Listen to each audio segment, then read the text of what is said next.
તો ચાલો બાળકો, આજે પણ આપણે શિવાજીની જ વાતો સાંભળીએ. અફઝલ ખાનનો વધ કર્યો.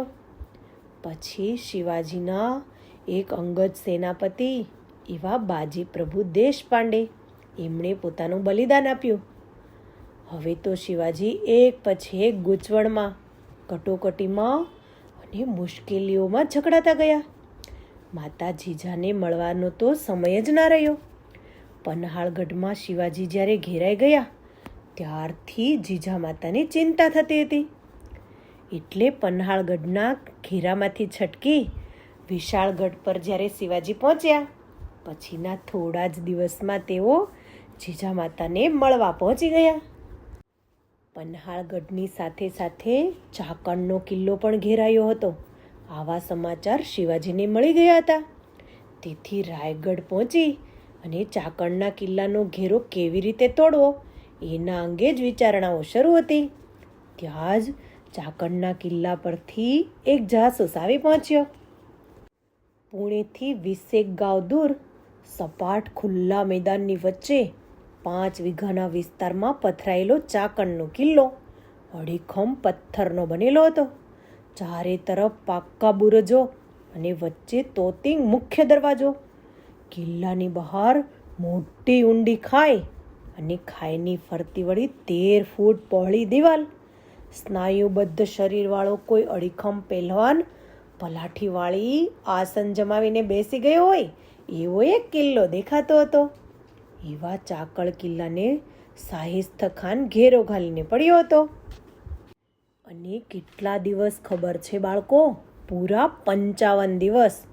પરંતુ આ 55 દિવસ સુધી કિલ્લાએ કે કિલ્લાની અંદરની સેનાએ કોઈએ આ શાહિસ્ત ખાનને મચક ના આપી. તેથી તે બહાર ઊભા વિમાસણમાં મુકાઈ ગયો અને કિલ્લાને તોડવાનો છેલ્લો કોઈ ઉપાય શોધી રહ્યો હતો.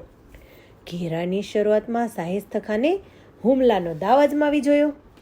મુગલ સૈનિક તો અલ્લાહુ અકબર પોકારતા કિલ્લા તરફ ઘસી ગયા, પણ કિલ્લામાંથી કોઈ જવાબ ન મળ્યો. એટલે તેઓ જબરા જોશથી આગળ વધ્યા. ત્યાં તો કિલ્લામાંથી એકાએક તોપો ગરજી ઉઠી. મુગલ સૈનિકોનો ઘસારો અટકી ગયો. થોડા મુગલો મરાયા અને બાકીના પાછા હટી ગયા. 6-7 દિવસ સુધી આમ ચાલ્યું. એક નવા દાવ સાથે શાહિસ્ત ખાને કિલ્લા પર ચારે બાજુથી એક સાથે હુમલો કરી જોયો. પરંતુ કિલ્લો ચારે તરફ બરાબર સજાગ હતો. કોઈ જગ્યાએ ઢીલો ન હતો. તેથી શાહિસ્ત ખાનની મુશ્કેલીઓ હવે વધતી ગઈ. ત્યાં મરાઠાઓએ નવો દાવ અજમાવી શાહિસ્ત ખાન અને સૈનિકોને વધુ મુશ્કેલીઓમાં મૂકી દીધા. મુગલ સૈનિકો દિવસભર કામ કરતા, લડતા રહેતા અને રાત્રે થાકી જઈ તેઓ જ્યાં આરામ કરવા આડે પડખે થતા ત્યાં જ આપણા મરાઠા સૈનિકો નાની નાની ટુકડીઓમાં ઉતરી પડે, અચાનક હુમલો કરી અને ગુમ થઈ જાય. વળી પાછા થોડા સમય પછી બીજી કોઈ જગ્યાએ ફૂટી નીકળે.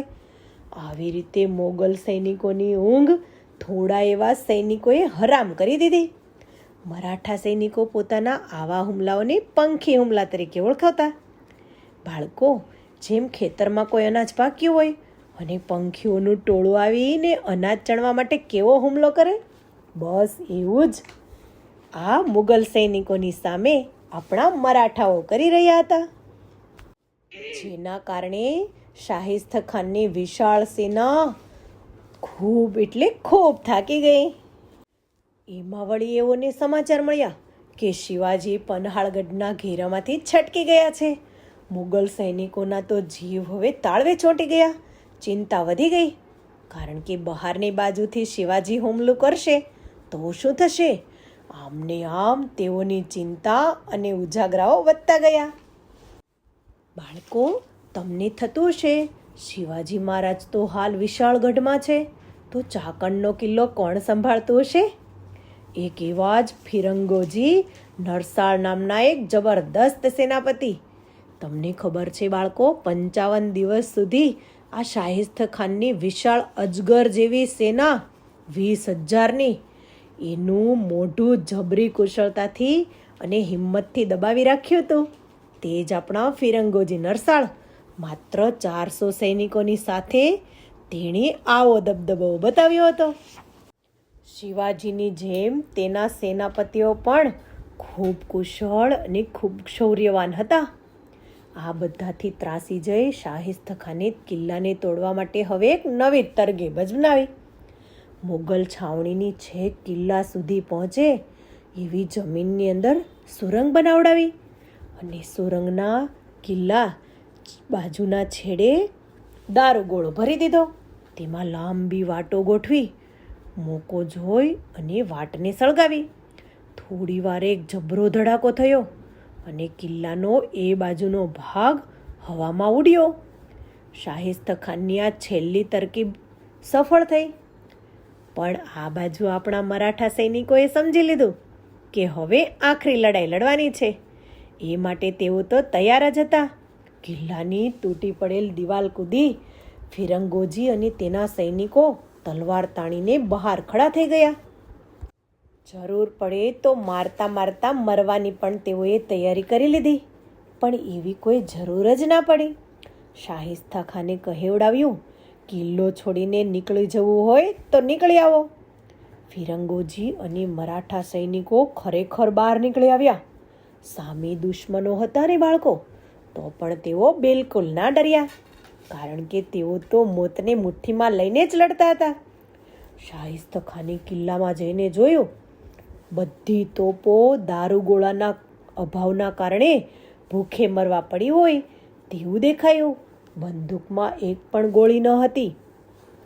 શાહિસ્તા ખાન તો ખુશ થઈ ગયો અને મનમાં ને મનમાં આપણા બધા મરાઠા લોકોનો વખાણ કરવા લાગ્યો. વાહ, કેવા બહાદુર લોકો! દારૂગોળા વગર, ખાધા પીધા વગર રાત દિવસ આટલા દિવસ સુધી તેઓ કેવી રીતે લડી શક્યા હશે? બધી સગવડો વચ્ચે આરામથી લડતી 20,000ની મુગલ સેનાને તેમણે કેવી અજબ રીતે હંફાવી. તેના મનમાં એક વિચાર સૂઝ્યો કે આ મરાઠા સૈનિકો મુગલ સેનામાં ભરતી થઈ જાય તો સરસ કામ થઈ જાય. તેને શિવાજીની સામે લડવાનું. ફિરંગોજીને તેણે સન્માનપૂર્વક બોલાવ્યા. તેની બહાદુરીના હિંમતના વખાણ કરીને કહ્યું, તમે અમારી સેનામાં દાખલ થઈ જાઓ. તમારી બહાદુરીની અમે કદર કરીશું. બાદશાહ ઔરંગઝેબને હું પોતે ભલામણ કરીશ. પણ બાળકો, આ તો હતા શિવાજીના સેનાપતિ. ફિરંગોજીએ શિવાજીના સૈનિકને શોભે તેવો જ જવાબ આપ્યો, ખાન સાહેબ, અમે શિવાજીના સૈનિકો છીએ. અમારાથી અમારા રાજા સાથે દગો કેમ કરાય? નમક હરામી કેમ કરાય? અમારો કોઈ સૈનિક નમક હરામી શીખ્યો નથી. માટે આવી લાલચ અમને નહીં, બીજા કોઈને જઈને આપજો. ફિરંગોજીનો આવો સડસડતો જવાબ સાંભળી શાહિસ્તા ખાન તો દંગ થઈ ગયો. કિલ્લો જીત્યાનો કોઈ આનંદ તેને રહ્યો જ નહીં. તેને લાગ્યું, કિલ્લો ભલે તૂટ્યો, ભલે જીતાયો, પણ આ 400 મરાઠાઓએ 20,000ની મુગલ ફોજને 55 દિવસ સુધી હંફાવી. આજે આપણે ખરેખર હારી ગયા ગણાય. બાળકો, જ્યારે ફિરંગોજીનો એક જાસૂસ આવા સમાચાર લઈને શિવાજી મહારાજ પાસે પહોંચ્યો અને શિવાજીને મળ્યો ને, ત્યારે શિવાજીને કિલ્લો તૂટ્યાનું દુઃખ જરૂર થયું. પણ શાહિસ્તા ખાનને ફિરંગોજીએ આપેલા જવાબની વાત સાંભળી શિવાજી મહારાજની છાતી ગજ ફૂલી ગઈ અને તેના મુખમાંથી શબ્દો નીકળી પડ્યા, શાબાશ ફિરંગોજી, શાબાશ. બાળકો, આવા હતા આપણા શિવાજીના ખાસ સેનાપતિઓ. એ પણ શૂરવીર અને બહાદુર. આ બધાને જ આપણે નમસ્કાર કરવા જોઈએ, બરાબર ને બાળકો? તો ચાલો, આવજો.